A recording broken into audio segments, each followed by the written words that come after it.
All right, and welcome back to the Black Psychologist Podcast, episode 18. We are here. We appreciate everybody tuning in and watching and listening and all of the above, all of those things. We appreciate everybody's support. I am one half of your humble and gracious host and clinician here for your listening pleasures. I am Dr. Kyle Osborne, and of course, I am never, ever, ever here by myself. I'm here with my guy. All right. You know something special about this guy because he fears no man. He fears no beast. He fears no evil. The one and only Dr. Jason Coleman. How are you, good brother? I'm good, man. I'm good, man. Good week. It's sun is shining or it's going down, but it's a good weather out here in Philly today, so nothing to complain about. What's going on your side? Nothing, man. Like you said, we closing out another week. Yeah, we beginning the summer. I'm good, feeling happy that we're wrapping things up for the week.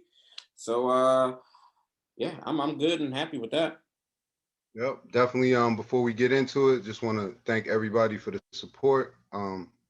It's been great, especially the last couple of weeks with people sending in videos and suggestions for questions for us to talk about. So really appreciate it. So thank you for that, and please continue to share the videos, like, subscribe, and leave the comments. Like, we appreciate it. Absolutely. And speaking of which, we had one of our viewers and supporters view in and email us. So we're going to pull that question up and get to that.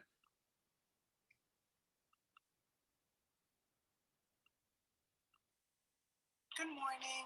My question that I wanted to ask everyone is when somebody's seeking therapy, what is the best way that they can start to build that relationship with their therapist? Because a lot of times people go to therapy and they don't feel that connection.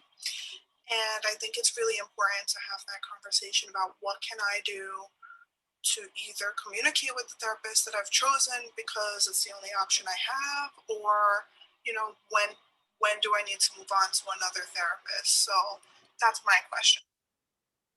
Good morning. All right, cool. It's a good question. Very good question. All right, what you got, Jack?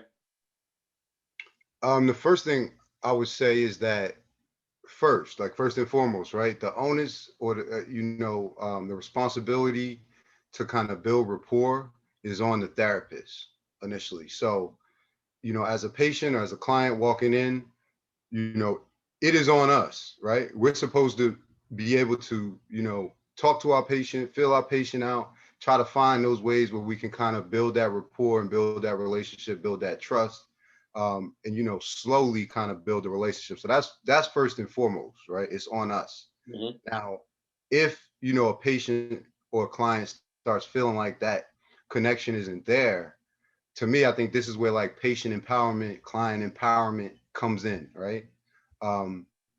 I always try to empower my clients to ask me questions that I think that they might hesitate to ask me, right? Meaning like terminology I might use that in an innocent way that they might not be comfortable with, right? Like or different things. So my point is, um, you have to be comfortable being able to say that, right? Saying like, listen, I kind of feel like, the chemistry is off, the connection is off, and one or two things should happen, right? The therapist should kind of pause, fall back, for lack of a better term, and try to figure out some ways to build that relationship, right? Mm-hmm. And kind of focus less on the therapy in the moment and more on kind of the person's life and trying to get to know a little bit more about what makes them tick, for lack of a better term. And if that still isn't sufficient, then clients have to understand that they have the right to ask a therapist to refer them to someone else, right? And it's our responsibility not to get defensive, but to find that person or help that person through that to to find more services. So that's what I would say. Yeah, totally. I think um, first and foremost, we have to promote that collaborative environment, right? Because that's what the relationship is. The relationship is collaborative, and our patient, our client, whatever term you would like to use, they should feel free to say whatever they want. And in treatment. They should be able to point things out and say, hey, whether things are going well, and they should also be able to say, hey, you know what, I feel like, things aren't going so well, or I'm having some issues with this, or I don't, there are some things that are coming up in our relationship. So that's first and foremost, is that we have to be able to promote that collaborative and welcoming environment and comfortable environment, because that's the whole structure of what the therapeutic relationship and treatment is based out of. If that person or the client, if you don't feel comfortable, then that's going to lead to a whole host of issues. um, Absolutely. Something I always, and you mentioned this also, is something that we try to encourage and always promote, is that, yeah, let us know if something isn't going right. If you feel off, if you feel like treatment is not going in a direction where you feel like it's helpful, then yeah, totally call us out on it. Like, you shouldn't be hurting our feelings, right? You're not, that's what we got into this position in this field to do, is to make sure we don't want treatment to be more stressful. Like the young lady mentioned in the clip, is that some folks don't have the ability to have a variety or having more options of therapists. Depending on where you're located, you may only be restricted to a counselor or a therapist, or maybe possibly due to insurance restrictions, you may only be, have a limited options for you to seek treatment. So it's really imperative that, if something is not going right, if the flow is off, or if the comfort level is off, or if you feel like you're not making progress in treatment, absolutely let the clinician know. Because you know what, this is also an opportunity for us to switch gears and say, okay, maybe somewhere along the lines things got a little stale, and that can happen, right? That can happen depending on how long you've been seeing, a therapist or a psychologist. Things can get a little stale, or maybe you run out of things to talk about or issues. So that's an opportunity for you and the clinician to say, hey, you know what, let's get back on track, let's reevaluate things. Or maybe it's a situation where you decrease, maybe you don't need to see the clinician as often, maybe you go from weekly to bi-weekly or monthly, or what have you. So always speak up. You're not going to hurt our feelings. If you do hurt our feelings, or that clinician becomes defensive, like you said, Jay, then that's a whole other issue entirely, right? That's definitely a red flag about that relationship. However, feel free to say that, things have gotten a little stale, or there's something off, or something that you want to fix. That's an opportunity for us to reevaluate. In the same way as, usually clinicians, I can't speak for every clinician, but we should be checking in with you anyway. Just as a therapist, we should be checking in and saying, hey, how are things going? How are the flow of treatment? We should be checking in, and we definitely want you to feel free to let us know if things are going well, and then also if things aren't going well. I mean, I gotta agree with that. I don't really have much to add, except, it's our responsibility, to make the adjustment, right? So whether that's kind of reevaluating what we're doing, whether that's adjusting time, the frequency that you come to therapy, or ultimately finding somebody else for you that might be more appropriate, the responsibility is on us. So, and listen, use technology, right? So everybody might not be as comfortable speaking up about it. um, you know you might be able to send an email, write a note, anything to kind of get your message across to the therapist, um, and let them facilitate or take it from there, or make the adjustment. Absolutely. So, really good question. Appreciate that. So, guys, yeah, absolutely continue to send in questions, because you never know, the question that you're asking or that you're thinking of could also be the same question that another viewer, or maybe a family member or someone else has about it. So, and it's, Jay and I will always continue to say that the relationship is very, very important in order for treatment to take place, in order for treatment to progress. The relationship is very important. So, continue to send your questions in. So we appreciate that young lady sending the question in and support, and keep them flowing through at the Black Psychologist .com at Gmail. All right, guys. So we appreciate that. Keep pushing it through. All right. So speaking of messages, all right, so a message came out earlier this week as far as in the sports world. Las Vegas Raiders defensive end Carl Nassib on earlier this week on Monday became the first active NFL player to come out as gay. I'm going to read a little from his post. He announced it on Instagram. He said, "What's up, people? I'm at my house here in Westchester, Pennsylvania. I wanted to take a quick moment to say that I'm gay. I've been meaning to do this for a while now, but I finally feel comfortable enough to get it off my chest. I finally have the best of my best life. Um, I've got best family, friends, and job a guy can ask for. I'm a pretty private person, so I hope you guys know that I'm not doing this for attention. I just think that representation and visibility are so important. I actually hope that like one day videos like this and the whole coming out process are not necessary. But until then, I'm going to do my part and do my best to cultivate a culture that's accepting, that's compassionate, and I'm going to start by donating $100,000 to the Trevor Project. For those that aren't aware of what the Trevor Project is, the Trevor Project provides crisis intervention and suicide prevention services to the LGBTQ community. Jay, what did you think about this when you saw this coming through on ESPN and all the other different news outlets? Um, Honestly, the only thing that kind of surprised me about it, I was surprised, okay, but the only thing that really surprised me about it was that like it kind of hasn't happened already. And what I mean by that is like, I'm certain he's not the only, gay player in the NFL, right? Mhm. I'm certain. So it was kind of one of those things that I guess, like my privilege as a homosexual, heterosexual male, excuse me, my privilege as a heterosexual male. Ooh. Is that a Freudian slip? Yo, What's look, that, bro? don't even don't even edit that out, or we're gonna leave that in. Don't even edit Absolutely. that out. Right. But Where but that? absolutely right. And that's why that's funny, right? Because my privilege as a heterosexual male, I kind of overlooked that. You know what I'm saying? Uh, Entirely, man. So that's the was the surprising part about it, right? Other than that, I mean, obviously, I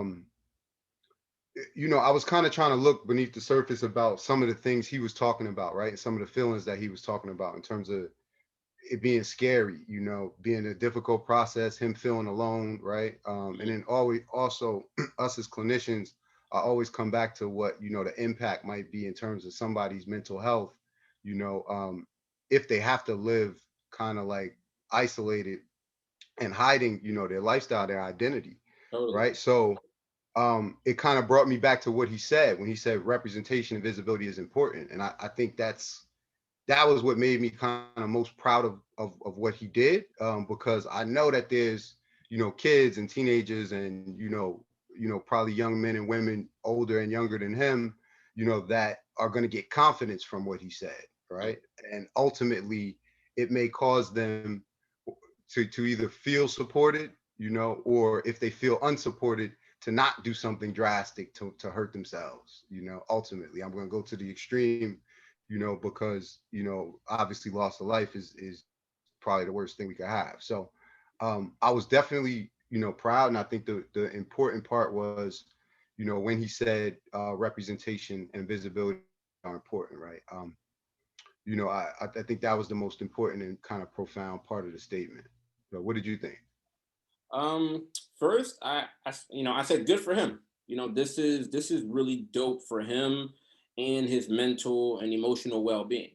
I think he's humanizing an issue that needed to be humanizing, especially in that particular environment. Like I can only imagine what it's been like or how difficult it's been for him to be a closeted NFL player and in that type of like environment. Like there are so many different things that make it challenging for him to come out in football, because football is a very masculine sport, right? When you think of football, you think of it's rough, it's tough, it's a very masculine sport, and being gay in that environment, which is embedded in homophobia, I can only imagine is not easy, right? Because like you Right. said, I'm sure it's not the only he's not the only player that's been dealing with this, and a lot of the other players um came out after they retired, right? I Right. mean, I know we had Michael Sam. However, Michael Sam a few years ago never actually got an opportunity to play like a single down in the NFL. He came out during the draft area, which was big also, right? I feel like that was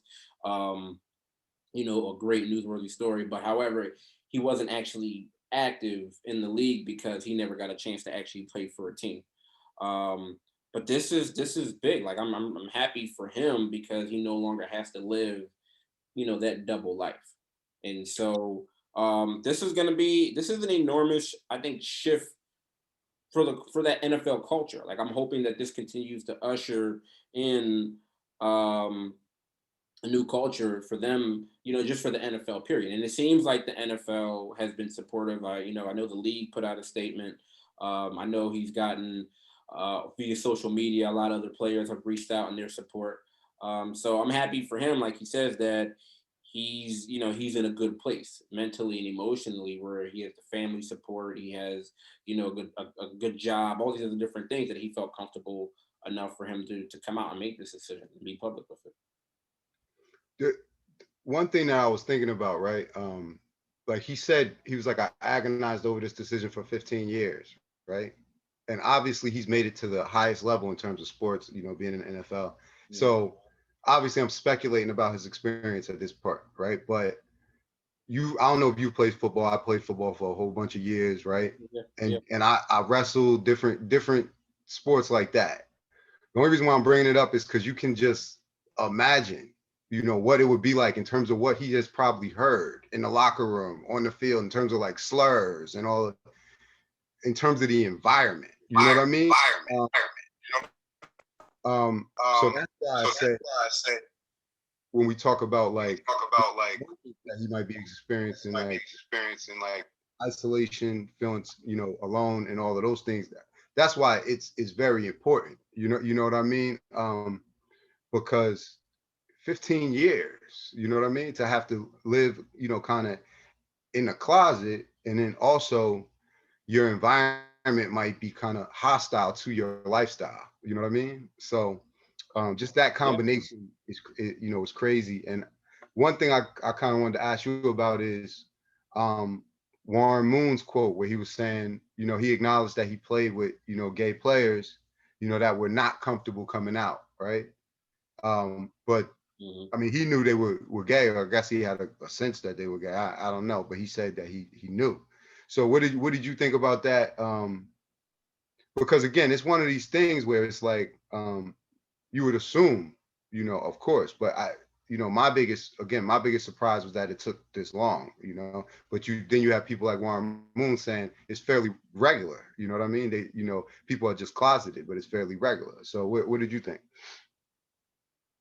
I think it's associated with the fear. I think some people maybe know, given whatever their experience is with that community, or like you said, whether it's intuition or, whatever Warren Mood had, and I'm sure other players, maybe they know that, say, you know what, that person, it does, subscribe to that particular lifestyle or orientation.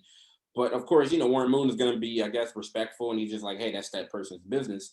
But I think it's associated with a lot of fear. Like 15 years, he's been living, as a closeted figure, whether that was through high school football, Penn State football. He was, getting drafted and coming into the league. Like you said, it's a very, like you said, the jokes and the slurs and other different things that are said on a daily. Like it's a homophobia environment, a homophobic environment. And just the fear that's associated with coming out in that environment, for the reason that there's a reason why retired players didn't come out, until they were retired. Right. It's that, fearing that they're going to lose that camaraderie, right? What happens if you come out and then players that you usually held the line with, dudes that you bled with and played through and sweat with, the dude that you would, fight for, now all of a sudden, due to maybe their values or maybe their preconceived notions of what, that community is, all of a sudden, what if that disappears, right? What if that camaraderie all of a sudden is not there anymore? More importantly, what about if you lose your job, right? What if you are, blackballed, or what if you lose endorsements? What if you lose your job? I mean, you got to think about it, like, in addition to the abandonment piece, there's a potentially, like, losing your career is probably the most prominent thing that I imagine he was concerned for. I mean, I don't know him, but I can imagine, being blackballed and losing your career.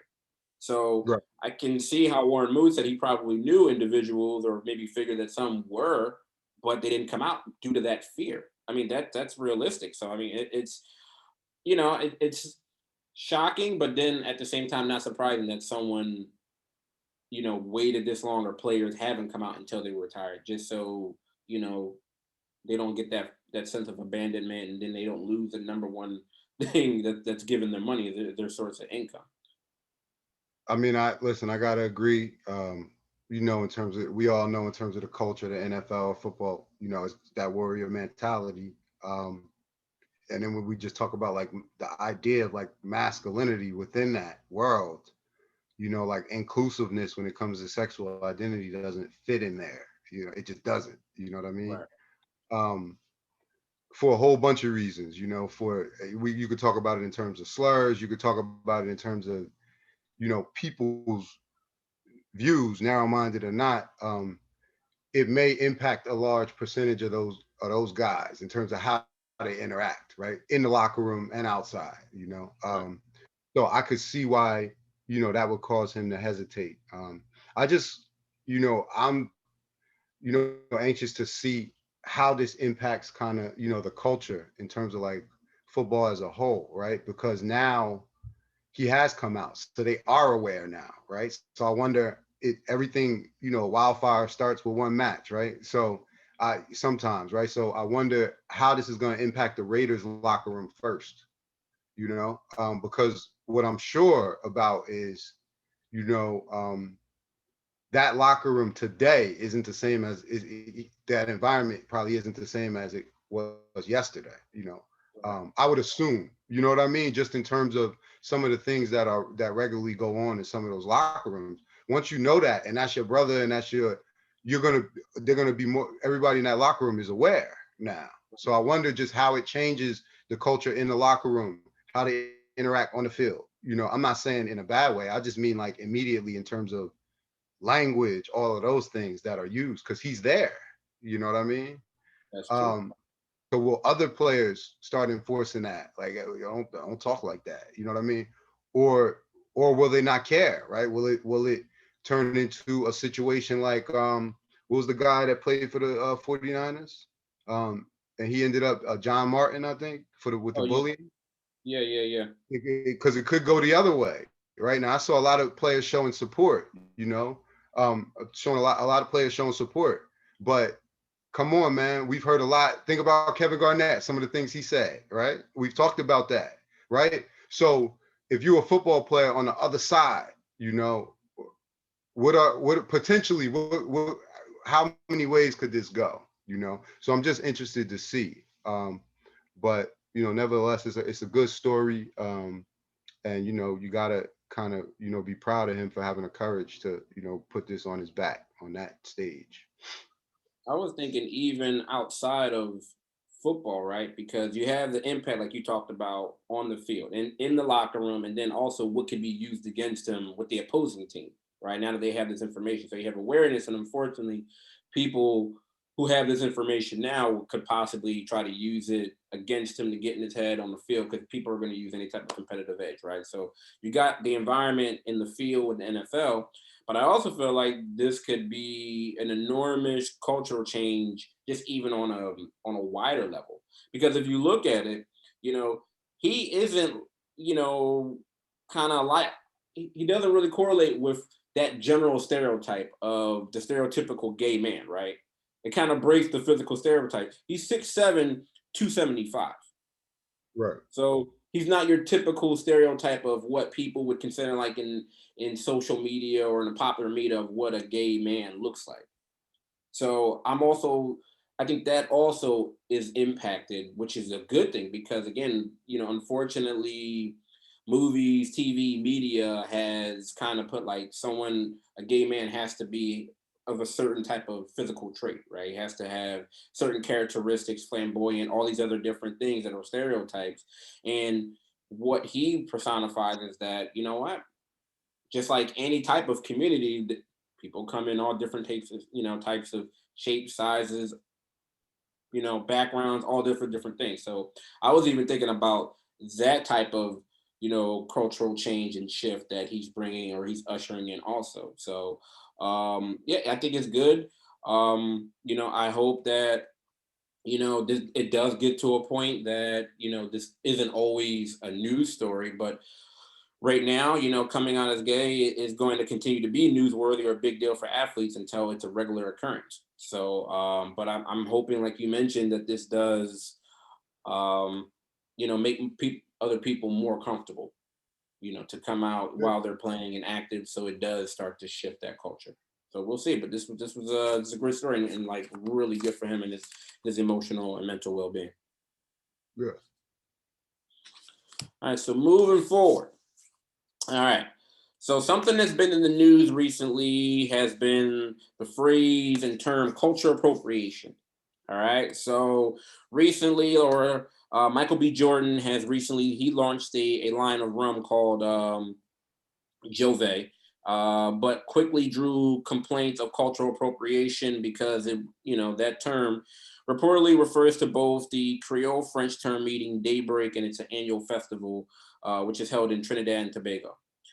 Justin Bieber earlier this year had been accused of cultural appropriation when he revealed a new dreadlock hairstyle on Instagram.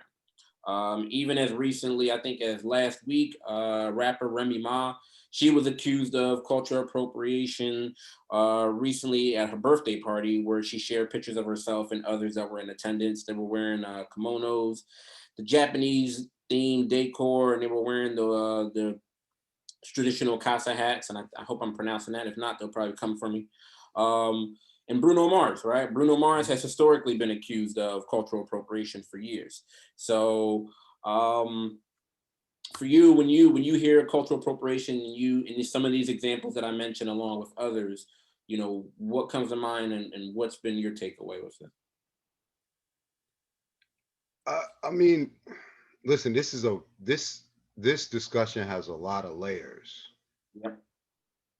and that's the first thing I think. Before I say anything, we got to understand that this discussion has a lot of layers, right? Now, Hmm. first, I think the important thing is like think about what you said, what the definition of it is, right? The Right. unacknowledged, inappropriate adoption of customs, practices, ideas of one people or another by a member of another group, typically more dominant people or society, right? So that could be a lot of things. You know what I mean? But I think people have to understand why people are angry, first of all, right? So when you look at somebody like Justin Bieber, let's talk about that first, right? Go for Why people are angry. The reason why people are angry is because we have double standards and there's an imbalance of power, right? And I'm gonna say it again, this is a very layered discussion. But if we're talking about this, people are angry at Justin Bieber because Justin Bieber puts dreads in his hair. I get it. Some people are gonna be like, it's just hair, right? But for years and years, right? We go back, we're in this fight, me too, at least 30, 40, 50 years for some people, Black women in particular, right? With natural hair being terminated from their positions of employment, not right. being offered positions of employment, right? Being forced to cut their hair, being insulted in interviews, right? Um, and then you have a person of privilege, who adopts the hairstyle and is lifted up because of it, right? So that's why people are angry, right? So that's why people are going to be angry when they see Kim K and cornrows, when they see certain images. That's what's going to make them angry, because in their communities, some of these hairstyles, they obviously they go back to people of all types in terms of the African diaspora, you know what I mean? But these are, hairstyles and things that are salient to our identity, to who we are, right? And you're talking about marginalized people who have at different times have been reduced to nothing but what they are, right? What they eat, what they can create themselves. Hair, right? Style, food, music, right? So this is what makes us, the red dots in a sea of black, the black dot in a sea in a sea of white, right? So that's why people are angry, right? Yeah. Now, when you start talking about the individual examples, it's important to take them individually, because some of them have substance and some of them are ridiculous. That's my humble opinion, right? So then we can start to talk about them individually. But I think it's important to define what it is and define like why people are angry, right? Because in this article, they said an example of cultural appropriation, right? Or an appropriate example was anytime if you make coffee with an Italian espresso machine, that's cultural appropriation, according to this article. That's a ridiculous example, Mm-hmm. right? So people, again, I don't want people like in the comments or different places to raise the ridiculous example because I'm not talking about the ridiculous example. What makes people angry when they see Justin Bieber is the fact that when I went for I had people telling me when I went to Howard, right? Better cut them dreads off. You ain't never gonna be able to be a doctor, right? Not when I got there, but before I went, right? Right. When I went for my doctoral interview, I had people telling me, "You gonna cut your dreads off? For what? I wouldn't want to do this without dreads." You understand what I mean? So these were the things that were on my mind in the interview. Is my hair in the right place? Is my hair gonna be out of place? Right? I had to go get my hair done the day before, right? Why? Because I didn't want it to look too natural and frizzy because I didn't want that to impact them thinking I wasn't professional, you know? So Justin Bieber is doing it for fun. You understand what I'm saying?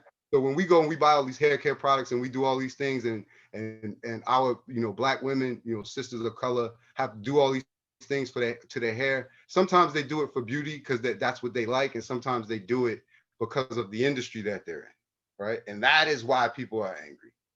So I'm gonna let you comment on it, but I think it's important to define the conversation. No, I'm a highlight and piggyback off of what you said because it's important that you have to look at them in context, right? There's a context of the cultural appropriation is very important, whether people or whether you really want to deem something as cultural appropriate or not, right? So it's a situation where, like you mentioned the hair. So cornrows, dreads, anything of that nature, a person of color, again, we can be possibly discriminated against because of that hairstyle. And it relates to our culture. Now you have someone like Justin Bieber that's a part of the dominant group, and he can get away with appropriating this hairstyle and making it trendy, right? He can make it Right. popular. He can make it right without, and he never understands the experience that that contributed to that culture, that hairstyle, that invention to the hairstyle in the first place. So that's where I feel like, it really, like you said, it's an individual situation and we also have to look at it in context, right? There's a big difference between, cultural appreciation and culture appropriation.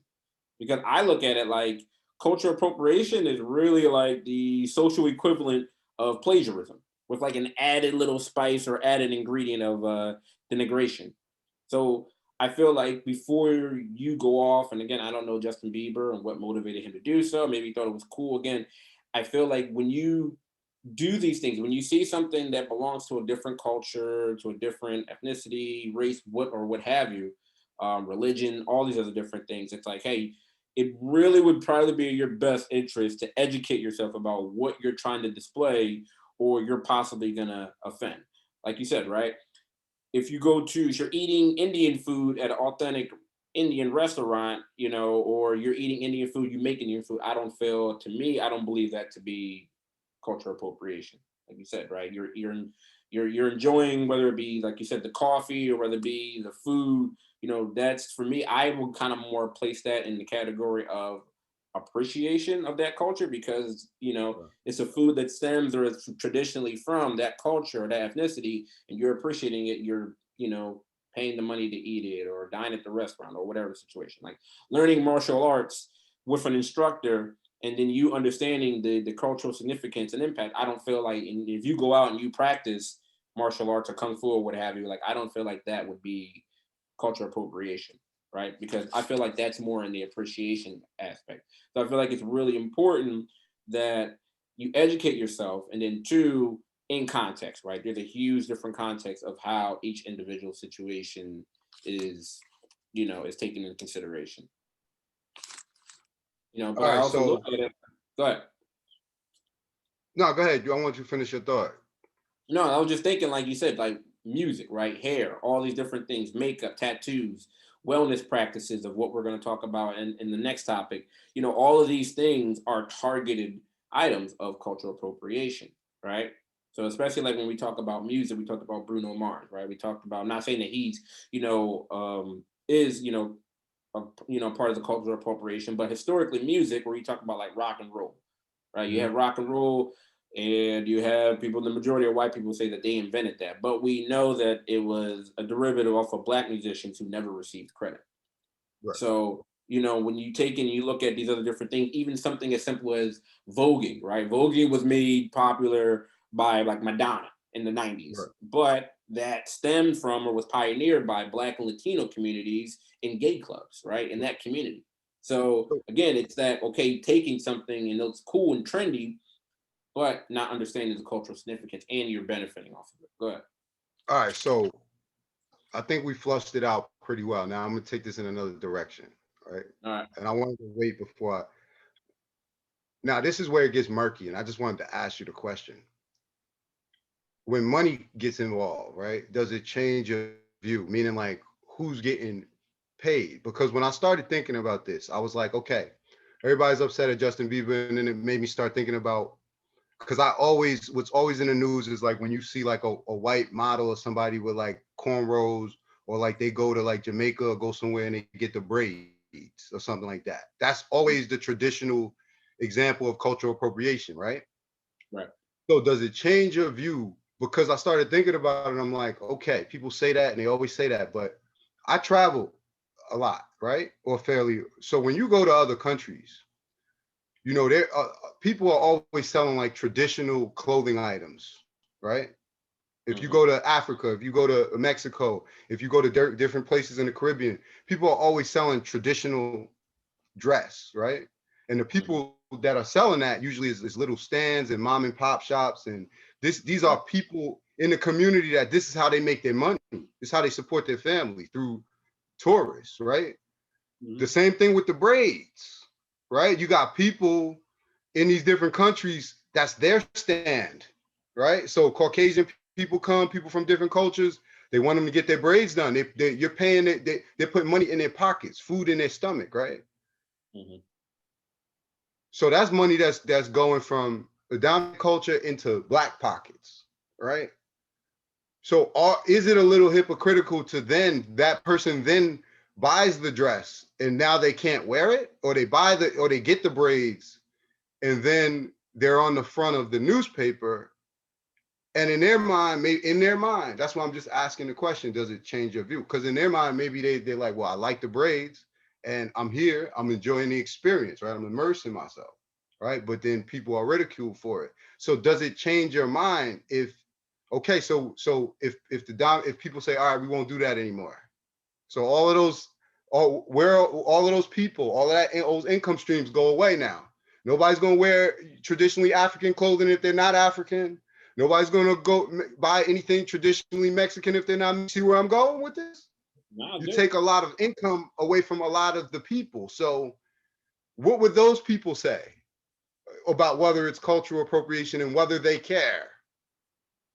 I think it's just always been a thing, and I totally believe it to be hypocritical in the sense of not only just the money. I think the money element is definitely important, but I also feel like individuals that if they're not behind it, right? So I feel like one, you don't own the culture, right? So if we're talking about hip hop, we're talking about Black, African American, whatever. We don't own the culture. It's a part of our culture, right? Right. However, like you said, if someone comes over and they're just like, hey, they come into the hair salon and they're like, hey, you know what? I want to get braids, right? A white woman or brings her daughter in and they're like, hey, I want to get braids. Or like you said, if it's a situation where you get off the ship, you're in Jamaica and you get the braids or the dreadlocks, I don't feel like the people at that point in time will say it's cultural appropriation, especially if they were like, "Hey, come on over to my stand. I'll give you such and such hair." Because one is putting They're money, gonna say and then they're gonna say it's two, business. right, it's business, and then it's also like, well, I'm the one giving permission, right? So it's not cultural appropriation if it's okay. I'm saying it's okay to do it. Now you're putting the other person in a vulnerable position because if they go somewhere else, it's like, oh, it could look like cultural appropriation. But it's okay, like again, because it's money. And then two, someone from that culture or from that, tradition is like, oh, well, I'm doing it for this particular reason. So that's when it becomes for me you know, you know what I mean, a conflict, and it becomes hypocritical because now one, you don't own it. If that individual, not an intent, right? That's also something I want to point out. It also depends on intent because if the person is like, hey, you know what? I'm coming over to this country, I'm coming over to this area, and I want to be fully immersed in it, right? I want to practice some of those things. That's the whole point of being diverse, right? Of exploring, is that you engage and immerse yourself into other cultures, other races, whatever, what have you. And if that person is intently says, hey, I'm not trying to make a dollar off of this, I just want to truly get engaged or be immersed in this, then again, that's the context that we have to really take into consideration. So I don't feel like those examples are because the person is genuinely trying to be involved. They're on the trip. The person is calling them over to the stand and they're like, hey, this would be nice. While you're here, hey, this is some of our practices. And Right. then, like you said, the person has the money aspect. So I feel like that's definitely where it becomes hypocritical, especially when on with the financial aspect of it. Because then it's okay, right? If you're making money off it, it's a business transaction, and you know, and you're benefiting off of it. I mean, I just wanted to raise the question, right? Because sometimes it's cultural appropriation until you're the one selling the dresses, right? Or selling the traditional, dress, shirt, whatever it is. You want to Hmm. sell a million of them. You want everybody wearing them, right? And that person's perspective might be, I'm exporting the culture to everybody. It's exposure. It's cultural exposure, right? Exactly. I'm breaking down walls. Right. Th- That might be that might be what they're saying, right?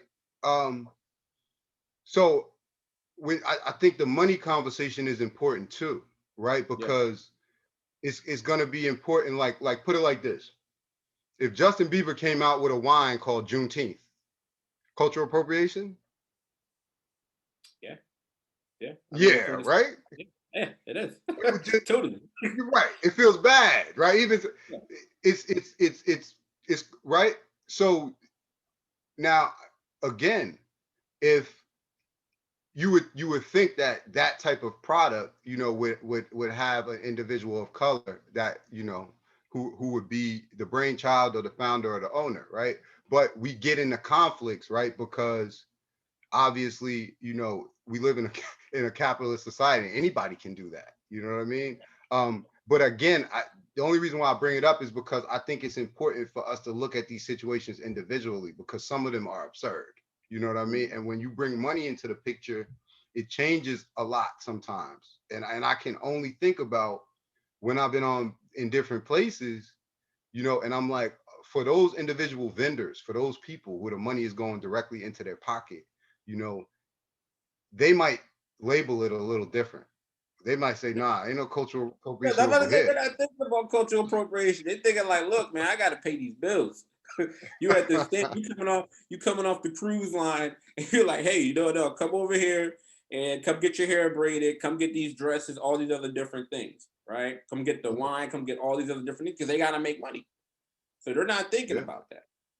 So it's also a thing where it's like, okay, is it more of the mainstream? Is it a certain class of people that are looking at it as cultural appropriation, as opposed to the people that are trying to make money, you know, different perspective. So I think it's Yeah, man. also a thing where, if you are of a certain, I think you should absolutely ask yourself questions, right? So, awareness is key. That's something that we always preach and encourage people to do. If you're going to, practice or display or try to immerse yourself or take something that's from, a derivative of a different culture, ask yourself some questions, right? Ask yourself before you go forward and you go get the dreadlocks or you go get whatever. It's a situation like, hey, you know what? Am I borrowing this item, with good intentions? Right? Ask yourself that. Like, if I was around someone else of that culture, of this ethnicity, would they look at it? Would they be offended? Right? Or, what is, like you said, in context, individual situation? Like, these are some questions that I would encourage or caution people to ask themselves. Like, are you crediting the source or the inspiration behind what you're doing? Because that also becomes an issue with cultural appropriation, is that you don't give the credit or source of where it's stemming from, right? If you're trying to play it off like, oh, this is something that you invented, like, Right. no, that's, that's like, no, no, you need, if you're going to do stuff, that's a very important thing. Like, you need to give credit where credit is due to that Right. tradition, to that Right. culture, because like you said, Marginalized, they don't, it's that catch-22, it's a double standard. They don't get the opportunity to move with that tradition or with that, or that custom the same way people in the majority when they adopt it. So give credit, and then ask yourself, like, this is what I'm doing. If I was around the person, would they be offended? Right. Important question to ask I mean, yourself. So, again, I think it's an important conversation, and that's why I think the first point that we made, like, people have to understand before they even approach the individual conversations or the individual like situations, is like why people are offended. Now, why people are offended, we're in total agreement of, because there's historical context to that in terms of this fight, in terms of what our identity. But then when you bring the money and the business into it, changes the question sometimes. So you got to look at it individually. absolutely. All right. So, staying up with things that have been culturally appropriated or that have been adopted, that have Jay, you came across a thing about mindfulness. Take us through Yep. that, brother. Listen, this I just really started hearing about this like 2 weeks ago. And it was Okay. right after we were talking about cultural appropriation in like another context. And this was so interesting to me because I thought about it, but I didn't think about it. So let's introduce it. So this came out of Vice. The title of this article is "To Some, Mindfulness Feels Too Whitewashed to Embrace."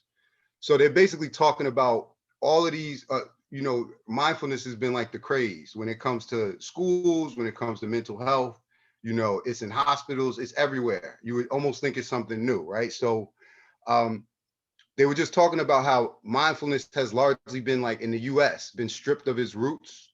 And they were talking about its roots are in Buddhism, right? I'm not going to try to pronounce it, but it's a Buddhist discourse that outlines the physical and mental practice of mindfulness meditation, right? And Mhm. what they were talking about, the problem is that the mindfulness that's being kind of pushed on the Calm app and Headspace and classrooms, all these different places, it's a commercialized version of it that's kind of stripped down. And all of the spiritual elements have been left out, right? And what they were talking about, again, they were talking about this as a form of cultural appropriation, right? And if we look at the definition, the marginalized group gets no say, right? And it's funny because, like there's a few articles out about this now, but I started, like, when I first started hearing about mindfulness and they're talking about present moment and focus. And at the time, I've been doing yoga for a little while. At the time, I was like, man, it sounds like yoga. But Right. it's just no stretching and positions. But I'm like, man, it sounds like yoga. And that's essentially kind of what they're saying. It's like, I'm not saying mindfulness isn't a real thing. I'm not saying it's not evidence-based, but what they're kind of saying is you kind of export yoga out of Buddhism, strip it of all of the elements, because in terms of the West, when you start bringing in religion and spirituality and trying to sell things, people run, right? Right. And then you give them that portion, the present moment, focus, attention. So I just thought that was interesting. And what do you think, like, when you look at mindfulness now, do you think like this is culturally appropriated, kind of out of this Buddhist tradition, or what do you think? How do you feel about it? Yeah, it's definitely an a la carte thing. I think they picked it. They picked out what's going to be marketable to it. Because, like you said, like, even though it has its root in as far as Buddha goes, it's also, there's also relations or derivatives of in different religions, right? Whether it be Christianity, whether it be Islam, whether it be any of these other different denominations, like, there's a mindfulness element into it. If you look at meditation is very similar to prayer, right? In a lot of different religions. So I think what they did is that they stripped it down. They took the pieces of it, still beneficial, right? I'm not saying anything that mindfulness is not beneficial, because it completely is.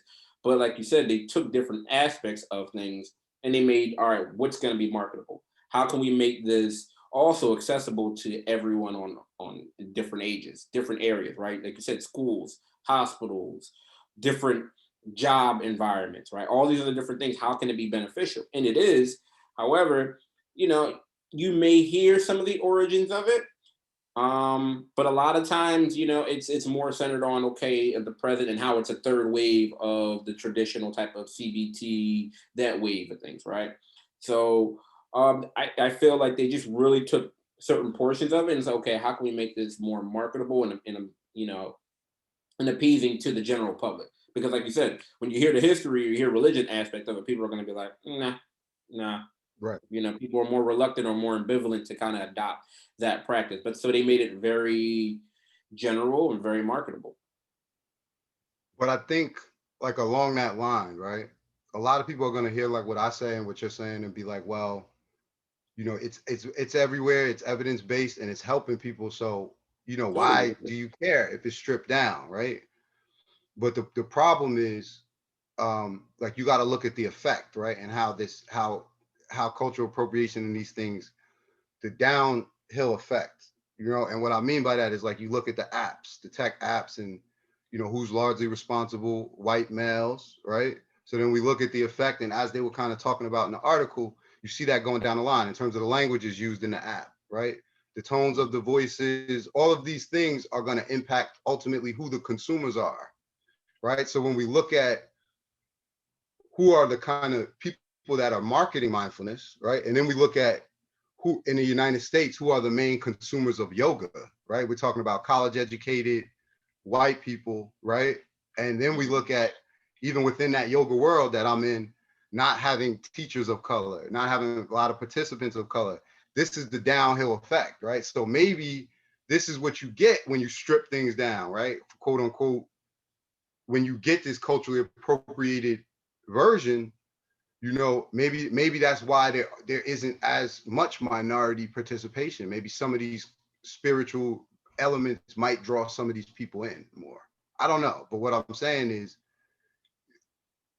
the statistics in terms of who does yoga and mindfulness and who embraces these practices and who are more resistant. I mean, it's clear if you walk into a class and if you look at the statistics. So down the line, that's the effect. Because a lot of people are going to be like, well, it's a great technique, so what do we care, right? We care because taking out these elements and traditions, right, which are more salient to different people, which happen to be people of color, and then you look at down the line when you project this onto the United States, why you don't have certain groups, which happen to be the marginalized groups, gravitating towards these practices.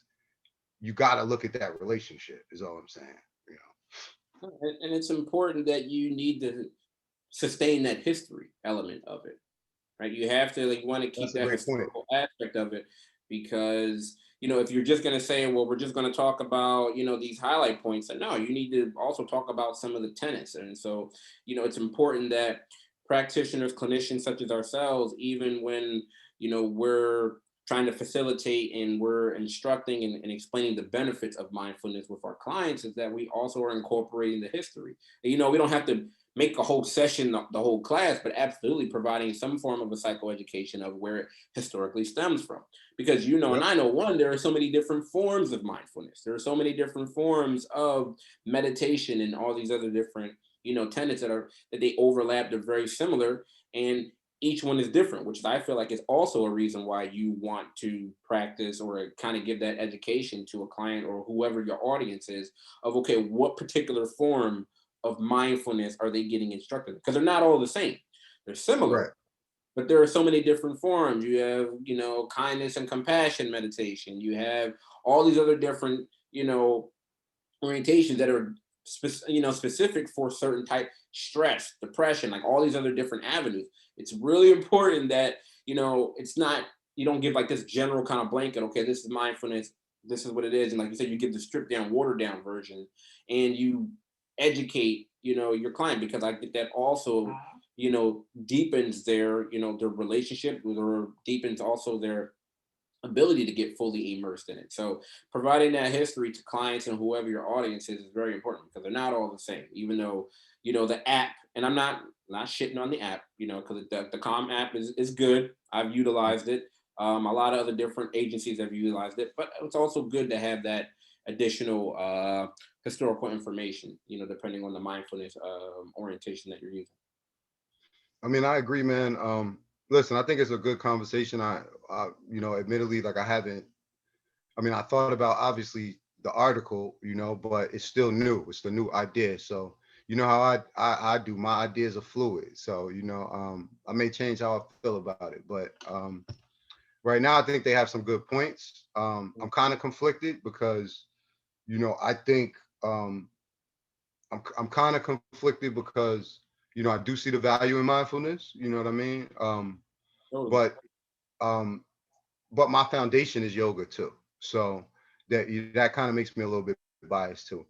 But yeah, I mean, I just hope that this is a conversation people keep talking about because you know, again, I'm in the yoga classes, so it's like I see the differences in culture, right? Like I see us not there. You know what I mean? Yeah. And that, I mean, it doesn't bother me in terms of making me uncomfortable, but it bothers me in terms of the benefits that I think a lot of us could benefit from, right? If we look at our communities with high blood pressure and stress and all of these things, you know, yoga, mindfulness, some of these techniques, it's like we're missing out, you know, on good interventions. So if a way to bring more people in is to market it better, you know, by being including more of the truth about it, you know, in the history, then that's something I think should be done. So, you know, conversation hopefully will continue on that. Totally. All right. And speaking of ongoing conversations, all right, Britney Spears. All right. Yep. So, in case people aren't familiar with Britney Spears' situation, all right, Britney Spears has been placed on a or was placed on a temporary conservatorship. Okay, and that was used as a temporary emergency measure in 2008. For some people that aren't aware, you know, she was experiencing a lot of different stressful issues. It appeared that she was in crisis, and so a temporary conservatorship was placed on her by her dad. And it appears that if you heard the testimony, because she recently went to court to try to get the conservatorship overturned. And again, this started in 2008. This is what this placed on. So we're now 13 years later. All right.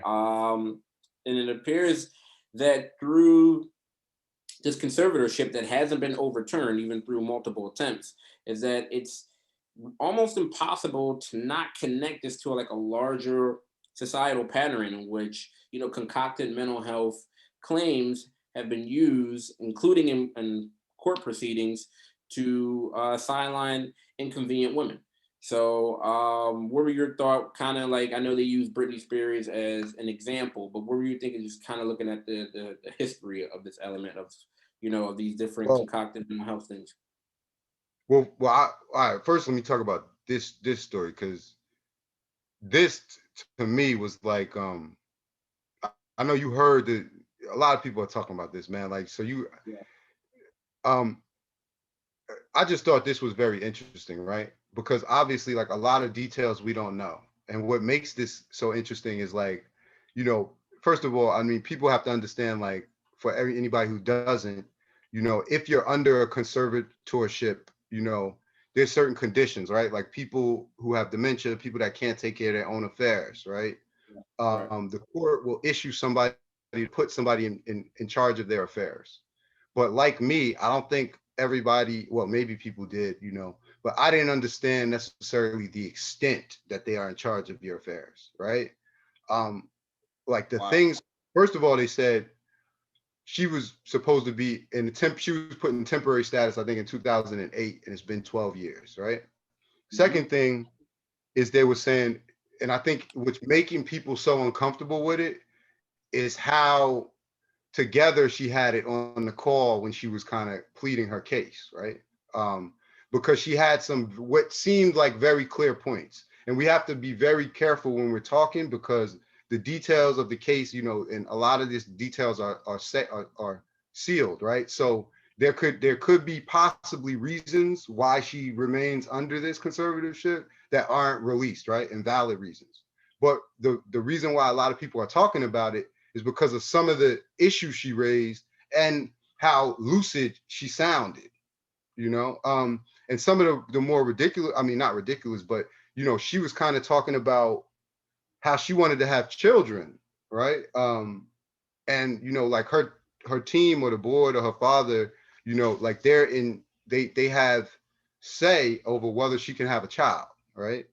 Um, but I guess the contradiction, you know, and again, we're not trying to draw equivalency between somebody's ability to earn money and their mental health. But what they raised in this article was all of the things she's been able to balance, right, over the last 17 years, right? A Las Vegas residency, I think 250 performances, generating $160 million, 4 albums, performing on the X Factor. We're talking about extremely stressful situations, right? Mm-hmm. And we haven't seen her in the news. We haven't seen any of these things, right? So for people to see all of that and then hear her present her case, I think that's when it brings up the questions and people start getting uncomfortable with it, you know? And then when they look at dad's checkered history and how this can turn into a job for people, it gets uncomfortable, you know? So I don't know how I feel about it is the long answer to a short question because we don't have all the facts, but I'm certainly very uncomfortable with what I see. I'm very uncomfortable with what I see. Yeah, I got an opportunity, and I don't know if you saw it. She had a documentary that came out earlier in the year. I think it was on Hulu. Really I decent didn't. doc. I didn't see it. No, Uh, I didn't see it. yeah, it kind of details like the whole her whole story and everything. And I mean, it appeared that it was an unbiased thing because I don't think she was involved in it. But I mean, one, the conservatorship. I mean, like you said, you can see why it's typically used for someone that's experiencing a neurocognitive disorder because it takes all of the decision making out of their hands with everything, which is what understanding if someone is experiencing dementia, yeah, of course, their judgment and decision making is impaired. So you can see why it's placed for individuals that are experiencing that type of illness. Not so much, again, her. Like, I mean, and it just brings up a huge contradiction, like you mentioned. I mean, like you said, how can someone who's seemingly able to function at a high level, such as a superstar, sold out shows, all these other different things, reality show, X Factor, um, raising the, having raising the kids, and it doesn't seem like there's been any issues, at least that's been reported. Um, and then also be unable to take care of herself at the risk that you need this layer of intense protection. Like it's just very bizarre. And Right. then also with the conservatorship, it's very, very difficult for you to get that overturned, which is why it's lasted so long. Because again, it's Right. typically used for someone that is experiencing a neurocognitive disorder. And you know, and I know that when you experience a neurocognitive disorder, there's no reversing it, right? So that's Right. why conservatorship is as strict as it is, because once Right. you start to experience this impaired judgment and decision making due to the neurocognitive aspect of it, yeah, it's one way. You only get progressively worse. For Right. someone that's in her late 30s, and again, I don't know her, her diagnosis or her mental health history other than what's been reported. Yeah, like it's completely debilitating. She can't do anything. And again, it's very difficult to get this overturned, which is why it's been 12, 13 years. And so, yeah, it's really unfortunate. And as far as what terminology and, I don't know if she was evaluated for, capacity and competency. I don't know. I'm not sure of that. I mean, I saw the documentary maybe few months ago when it initially aired. But I mean, it does definitely seem unfortunate on her part if this isn't the case, right? Is this layer of protection, which you typically don't use for someone, even for individuals that have been hospitalized on the state level for long-term treatment. They may have like a beneficiary, they may have a guardian, but conservatorship is a completely different ballgame. I mean, that's an intense layer of protection um, that's placed upon somebody. So Yeah. it seems very, very bizarre. I don't know. Again, I don't know if she was evaluated and things, but unfortunately, kind of do as we look at the history of women that have been unfortunately marginalized and taken advantage of, and placed in hospitalized due to all these other different unnecessary reasons. Yeah, this is really unfortunate for her. This is unnecessary. I mean, like again, this is just very bizarre. You know, like how she presented, and then all of these things that we know, it just seems very bizarre. You always got it's always like a caveat because again, a lot is sealed, so we don't have access to you know what might have kept this in place so long. But I do think because I think the important part is that she's alleging like abuse of the relationship. So it should be investigated, right? Because she's alleging being like drugged essentially, or over medicated. Mhm. Um, and she's talking about issues in terms of not being able to kind of weigh in on her counsel and stuff like that, right? The other thing that I thought was interesting in terms of just kind of looking beneath the surface is that one thing I pulled up in Cali, they said conservators' fees are typically $50 to $100 an hour to properly handle or delegate their personal care and or financial duties to the protected person, right? You're running their life, Yeah. right? So you could be working all day. Like, think about it. Like, you know how quick you could run up $1,000 bill? You could take somebody to the doctor and run up a doctor visit could take 5 hours driving them, this and that. You could run up a $500 bill in half a day. You could have a rack by dinner time. Take them shopping. Yeah. So all I'm saying is the potential for abuse is immense, and she's alleging all kinds of abuse. So I mean, again, it's not out the realm because she's paying for that, right? And what's in this conservatorship, all of those fees are being paid by the money she's making on the road. Like I think it was a situation where she was kind of forced to do some of these shows that she didn't want to because the money is she's paying for these things. right. Like the representation for the conservatorship and her own lawyers, like you said, they're running up. Like she's paying for that. Think about it. He gets paid. Think about how long it takes to do Britney Spears taxes for the year after she done worked at Vegas and all these places, right? All these different income streams. He Mhm. gets paid to go sit with the accountant, allegedly, potentially, right? How Right. long do you think that takes? You sit there for 7 hours. It's not your money. If the calculation comes out wrong, it's probably not your responsibility on some level. But you getting paid. You sit there 7 hours, you make $700. Right. All I'm saying is, it's bizarre. You know what I mean? And it creates a situation where it's more than a job for somebody. It could be a piggy bank, could be. So it's one of those things where I'm very surprised that there's not like an independent body in each state that monitors everybody. That's not anybody's family. Independent. I don't know how you would establish that, but these seems like these are the people that are vulnerable, right? There's a whole show about it on Netflix. It's a crazy show. The woman cleans people out. That's all she does. Is sign over their rights and clean them out. I forget the name of it, but it's just a lot of red flags. So it's Yeah, my question is, and we'll wrap up soon, is that I was thinking one, in order for you to get conservatorship, is it typically reserved for the elderly or for individuals that are experiencing, kind of like what evaluation was entailed in this? Like who did this, right? Like, like what terminology, what assessments, what things were utilized in order for her to get this, where it's just like, hey, you know what? She can no longer make decisions for herself. Okay, well, she this is is incapable of making these decisions, and so we're going to place this conservatorship. And again, I don't know her history other than what was in the media and detailed in the documentary. And I mean, she definitely appeared to be experiencing or to be in crisis. well. That's However, what I I'm mean, saying. There was a lot in the media. So the temporary thing, I don't think was necessarily extreme, even from what we were seeing in the media. I don't mm, know. We just speculating as two people, but 13 years is different. You understand? Because again, like you said, if somebody's going through a crisis end. You know what I mean? yeah, it doesn't definitely seem like it's on the up and up.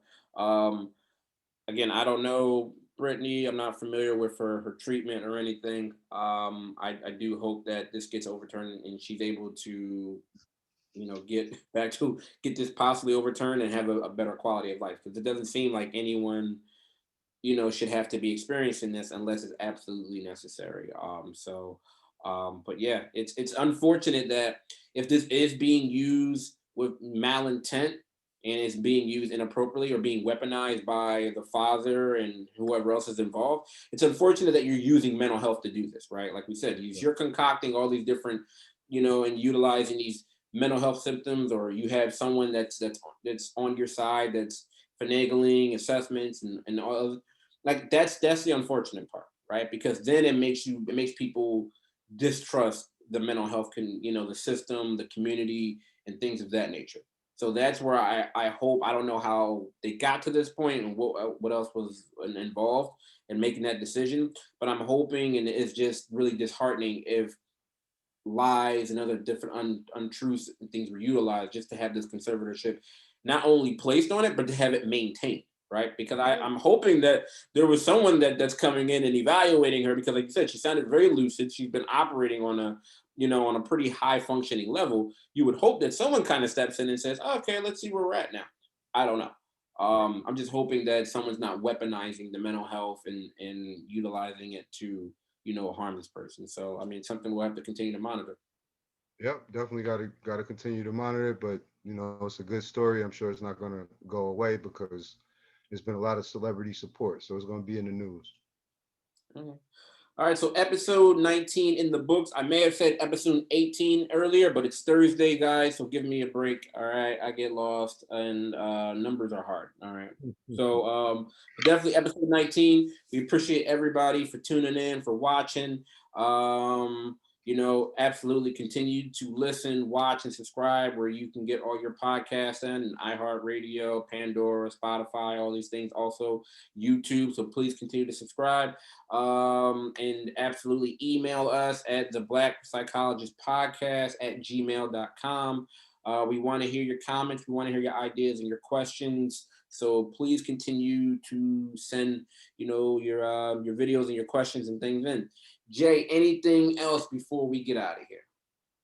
Nah, as always, we want to thank everybody for tuning in and the support. And just please continue, share the videos, leave comments, and definitely send in the questions. We appreciate it. Yeah, absolutely. Because Jay and I are definitely interactive. So whether you're leaving comments on YouTube or via email, Jay and I, we love interacting with everybody. We love having questions and having this dialogue and conversation. So continue to send them in, flood them in. All right, Jay. If anything else, my brother, absolutely a pleasure. Talking to you. Hopefully you get some self-care in this weekend, and that's everything, bro. All right, my brother. I'm gonna talk to you next week. All right, man. All right.